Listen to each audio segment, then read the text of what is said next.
Darren Holt wakes up on a crashed shuttle on a strange alien jungle moon. His communicator is broken. The air is filled with strange metallic cries. Something is stalking him. The audience hears it before he sees it. As Darren limps through the vines, he notices footprints, but they aren't human. They are long, deep, and shaped like they belong to something built for running. Something fast. Suddenly, a tall alien woman, with glowing silver skin and powerful legs shaped like reinforced armor, steps out of the mist. She looks half hunter, half soldier. Her name is Varen, from a species known as the Krillin Pursuers, feared across the galaxy. Darren, nervous and trying to defuse tension, blurts out, your legs look incredible." Varen's eyes narrow. "Good," she says in a low voice. "They were made to chase you." And the hunt begins. Welcome to my channel Sci-Fi Love Story. Thanks for watching. Please like and subscribe. Darren Holt woke to the cold taste of metal on his tongue and the thick smell of strange vines wrapping around the cracked hull of his shuttle. The sky above him glowed green and silver, as if the world itself breathed in slow storms. He pushed himself upright, his muscles shaking while his memory struggled to catch up. He remembered the crash, the alarms, the spinning light, then nothing. Now he was alone on a jungle moon he did not know, and every instinct inside him whispered that he was being watched. The trees around him were tall and sharp like spears growing toward the storm clouds. Their leaves shimmered as if made of thin glass, and every faint breeze made them ring with a strange echo. He listened and thought the jungle was alive in a way that watched every movement he made. He forced himself forward, stepping through the torn hatch and feeling the ground give under his boots. Each step sent a dull pain up his leg, but he kept walking because staying by the wreck felt like waiting for something he did not want to see. As he moved, he noticed the footprints in the wet soil, long, deep, and shaped in a way that made his skin crawl. They looked like they belonged to something tall, something strong, something built for running, not walking. A heavy breath sounded behind him, but when he spun around there was nothing there, only leaves drifting slowly down as if disturbed by something too fast for his eyes. He kept moving, hoping to find a signal, hoping for anything familiar, but the jungle only grew thicker and darker. He stopped at a pool of still water, kneeling to drink, though the reflection that stared back at him was pale and frightened. He heard the sound again, a soft, quick step, then another,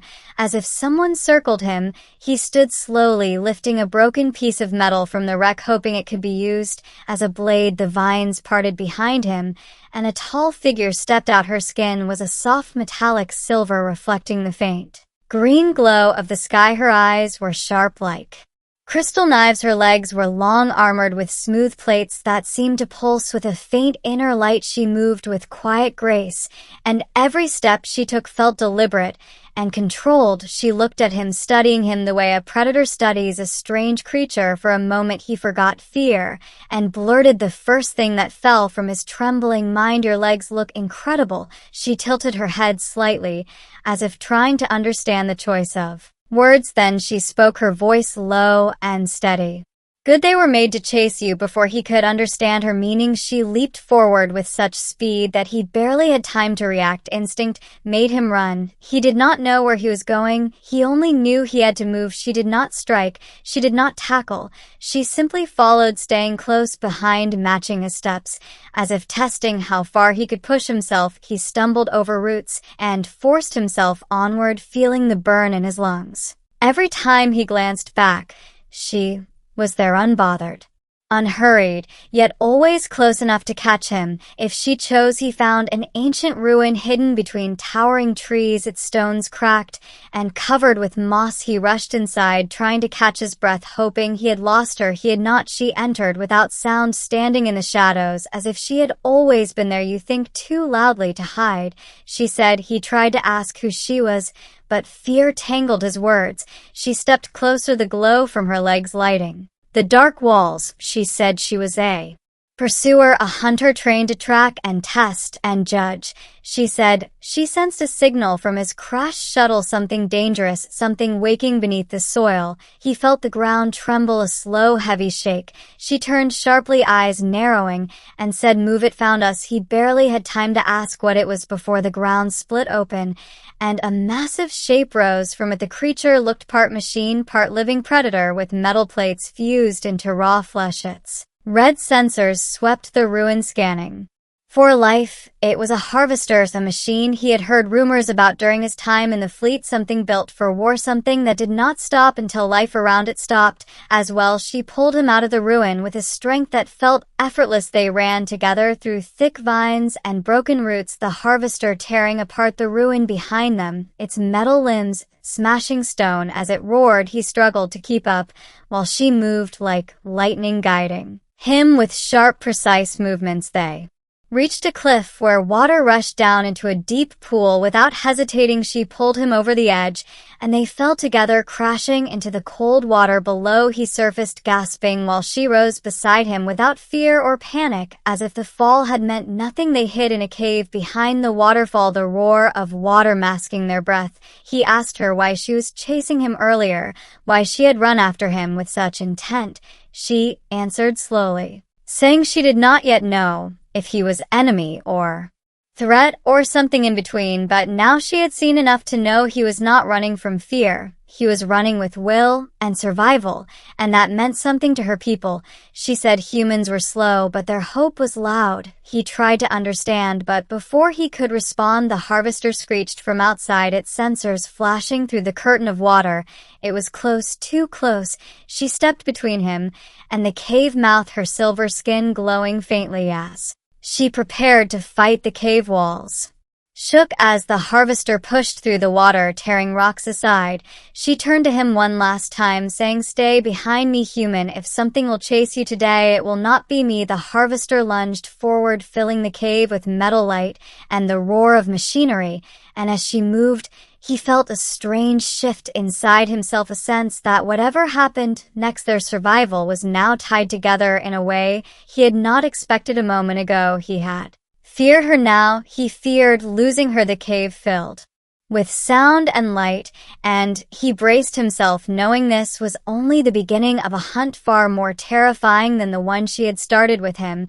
And yet he felt something he could not explain, a spark of trust forming between them as she stood ready to face the machine that hunted them both, without fear, without hesitation, and with a strength that made the dark cave feel almost safe despite the danger closing in around them.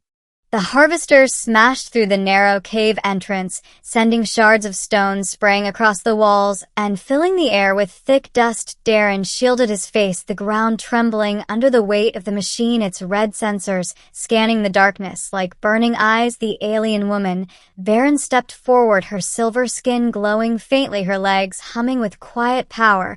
She did not show fear, not even for a second. Darren watched as she moved faster than anything he had ever seen, her body a blur as she slid beneath one of the machines, striking limbs, kicking upward with enough force to dent its plated armor. The harvester reeled, emitting a metallic scream, its limbs thrashing, trying to crush her. She dodged each strike with impossible precision, her legs carrying her in a dance of speed and purpose.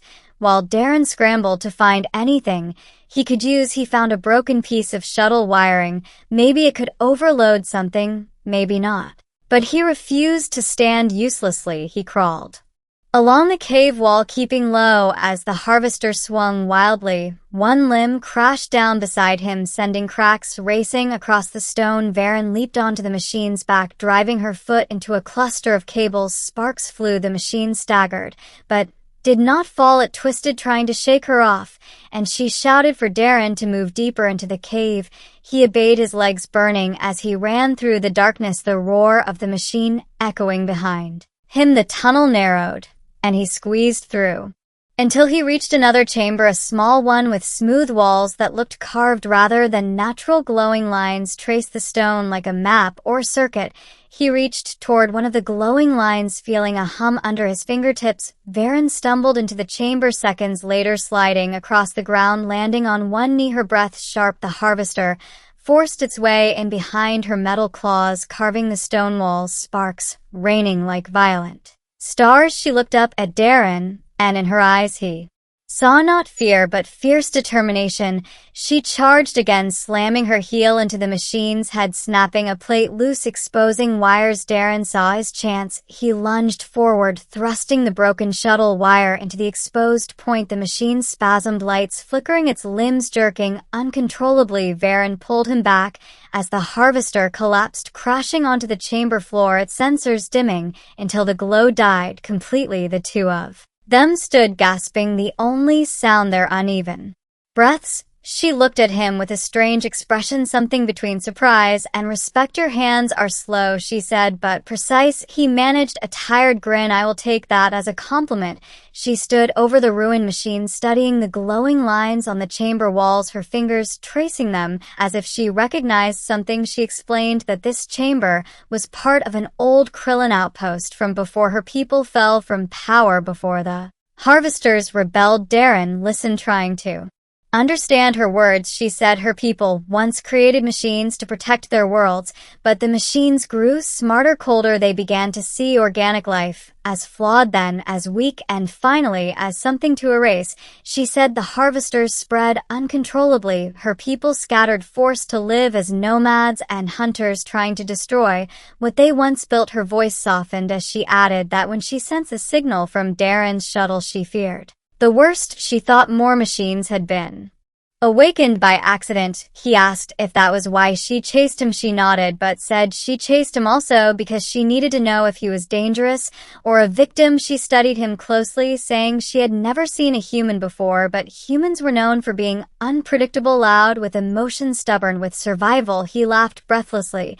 because he knew she was right. Before they could rest, the ground trembled again, this time deeper, longer, as if something massive stirred beneath the chamber. She turned to him and said quietly, "The nest has awakened." He felt his stomach drop. "Nest?" he asked. She pointed to the glowing lines on the walls, explaining they were old power conduits leading to an underground harvester core, a central point where machines repaired and created more machines. She said his crash had triggered it. The signal had been strong enough to ignite dormant systems.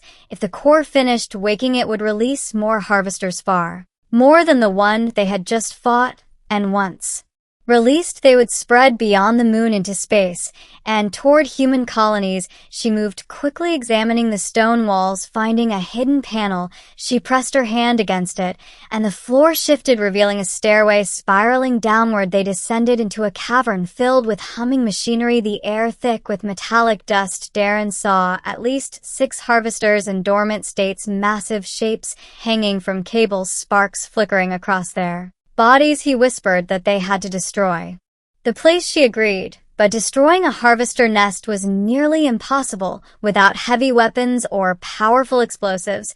But Darren had been an engineer long before being stranded. He examined the core, a pulsating sphere of energy cables and liquid metal. He realized the system could be overloaded if the conduits were crossed incorrectly, but someone would have to stay close until the energy built enough to collapse the nest. He told Darren he would do it. She snapped her head toward him, her eyes suddenly sharp. "You are not built for dying, Darren Holt," he said. Someone had to stay, and she was too important, too strong, too needed to be the one. She grabbed his arm, tightening her grip with surprising emotion, saying she would not allow a human who barely knew her to throw his life away. He stared at her, seeing more than a hunter, more than a pursuer. He saw someone carrying the weight of an entire lost people, someone who had lived her whole life fighting the mistakes of her ancestors. He said quietly, "Maybe I want to help because no one deserves to fight alone." She looked at him in silence, her expression unreadable. Finally, she released him